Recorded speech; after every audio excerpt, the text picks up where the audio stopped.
Thank you, Mr. President. Are we in a quorum call? We are not. We are not in a quorum call. Thank you so much, Mr. President.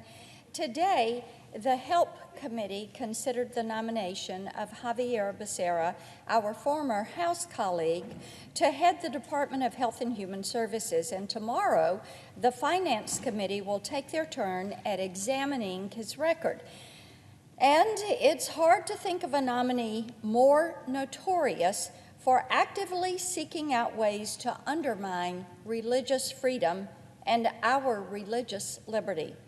His contempt for those whose beliefs differ from his own is well documented, and in many cases, his positions on those issues are far more radical than those held by the majority in his own party. He supports abortion up to the moment of birth, and in 2003, actively opposed the partial birth abortion ban.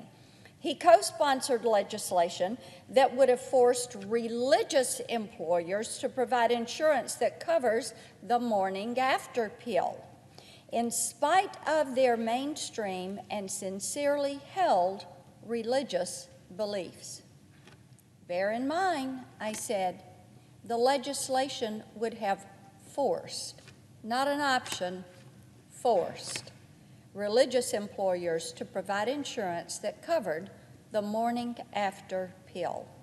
In fact, Mr. Becerra has been so antagonistic toward fundamental constitutional principles that you could almost forget he doesn't have the public health experience most Americans would expect the Secretary of Health and Human Services to possess.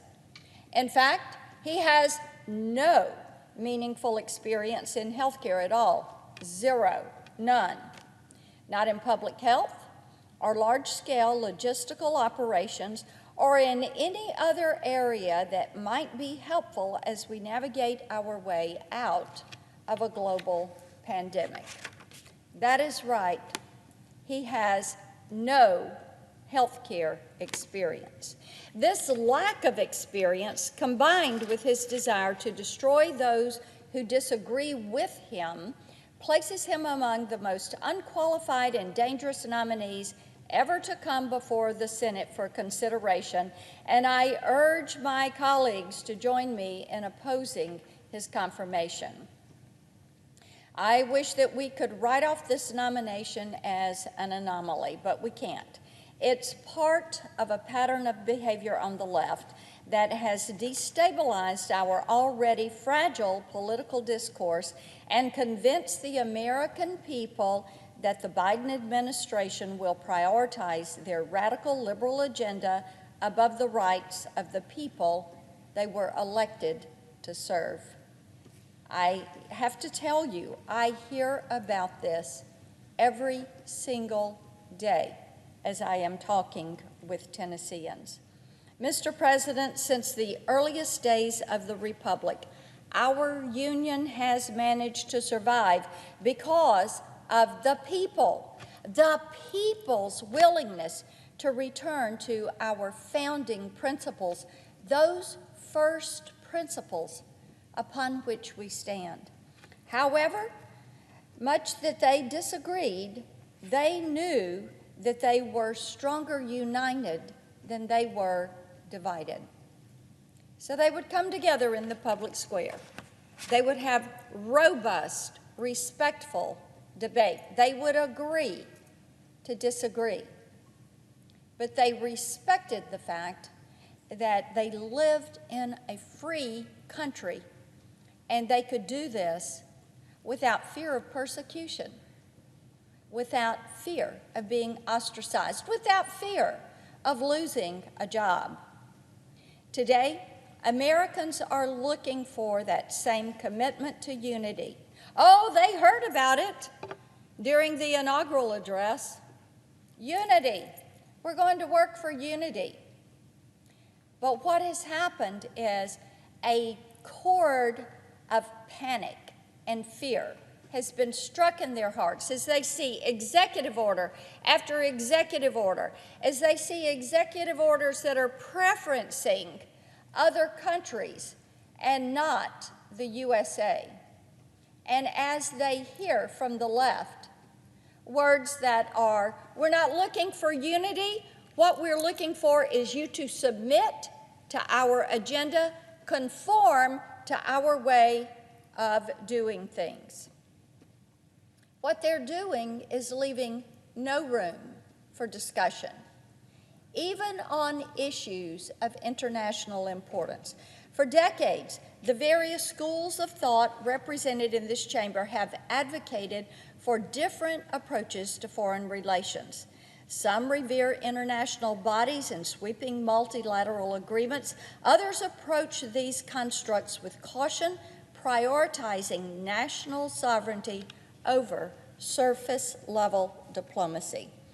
When former President Trump formally withdrew from the Paris Climate Accords in 2019, economists, business owners, and budget watchdogs all breathed a sigh of relief because they knew that adherence to the Paris Climate Accords would put the United States at a competitive disadvantage. This wasn't a partisan debate, mind you. This was U.S.-based companies that were saying, thank you for withdrawing, because adhering to this when other countries who are our competitor will not adhere puts us at a disadvantage. Now, with the climate accords, by 2035, we would have seen hundreds of thousands of people lose their jobs, household electric bills go up as much as 20%, and an aggregate GDP free fall of $2.5 trillion. That is the cost. That is the cost of my way or the highway. That is the cost of putting other countries and their agenda ahead of us. The cost of their non-compliance. Fast forward to a little over a year later, and the Biden administration has thrown us back into the accords and back into that predicted economic freefall. This week, I worked with my colleague, Senator Daines, to introduce two pieces of legislation that will hopefully do a little bit of damage control on that issue. The first is a bill that would prohibit taxpayer dollars from being used to rejoin the Paris Agreement. It makes sense. The reason it does is because you're taking jobs away from U.S. employers. You're causing employees to become former employees or the unemployed. So it makes sense. If you want to do this, don't use taxpayer dollars. Don't make people pay for things that are going to take away their jobs. The second is a resolution that would call on President Biden to submit the Paris Agreement to the Senate for approval. It makes sense. Where are treaties to come? Here. If you want unity, send things to the Senate. If you're proud of a step you're taking, send it to the Senate. Let there be a vote of the people's representatives. Let there be discussion. Do we fear discussion? Do we fear debate? Are we so given to the cancel culture that we just say, it's our way or the highway? I would note that submitting these types of agreements for consideration is a bare minimum standard set out in the Constitution, and there's no legitimate reason why anyone in this chamber should object to that. They should welcome respectful, robust debate. I think we can all agree that this oversight duty is an important one, and I would ask my colleagues to join me in letting the administration know we're not going to abandon it simply because it would make things more convenient for them. Freedom and preserving freedom is not always convenient. It takes a lot of hard work. It takes this body doing its job. It doesn't take my way or the highway executive orders coming out of the White House. On Inauguration Day, President Biden promised unity. All for it. Wanted to see it. Gonna work for it. Nice words. But so far, he's done nothing but hide behind those executive orders and force through policies that even members of his own party object to.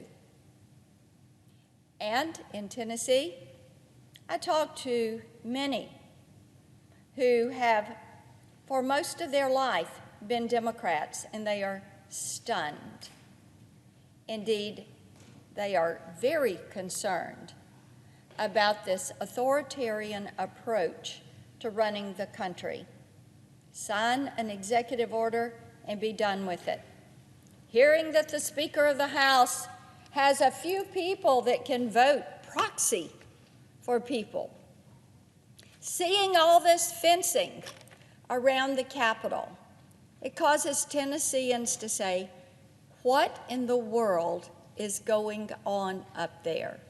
This is not how we're supposed to act. And I will tell you, to my friends across the aisle, one day this tactic is going to backfire on the millions of Americans who are standing up, they're contacting us, they're speaking out, they're having buyer's remorse.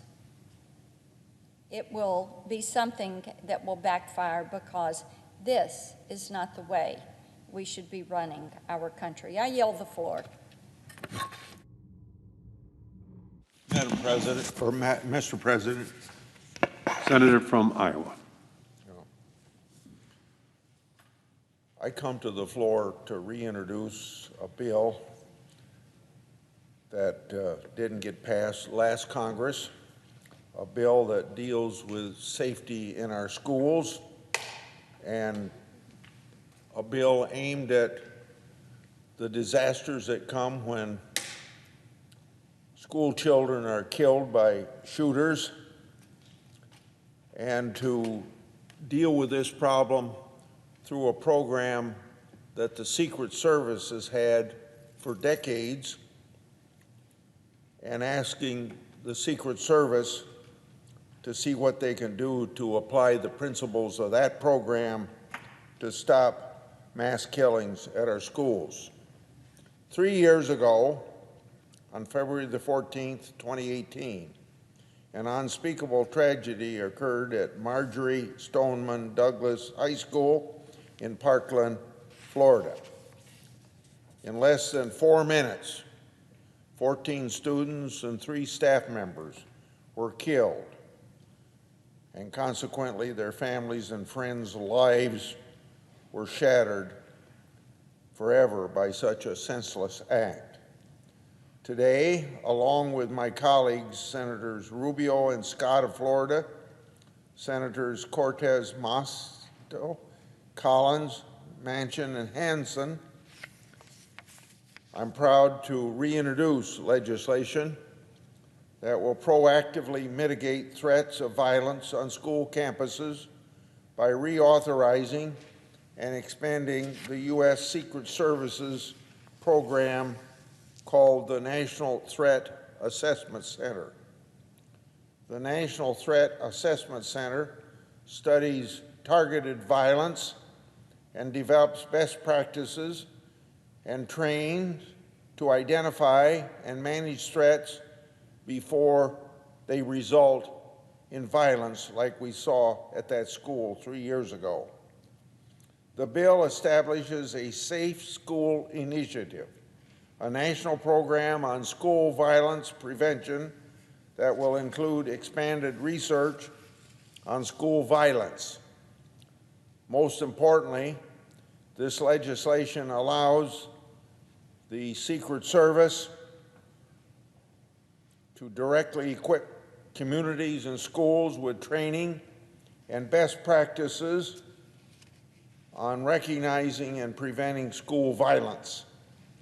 This bill, which I hope will help us to recognize the signs of a potential attack way long before such an attack occurs, this bill carries the namesake of those it couldn't save, the Marjorie Stoneman Douglas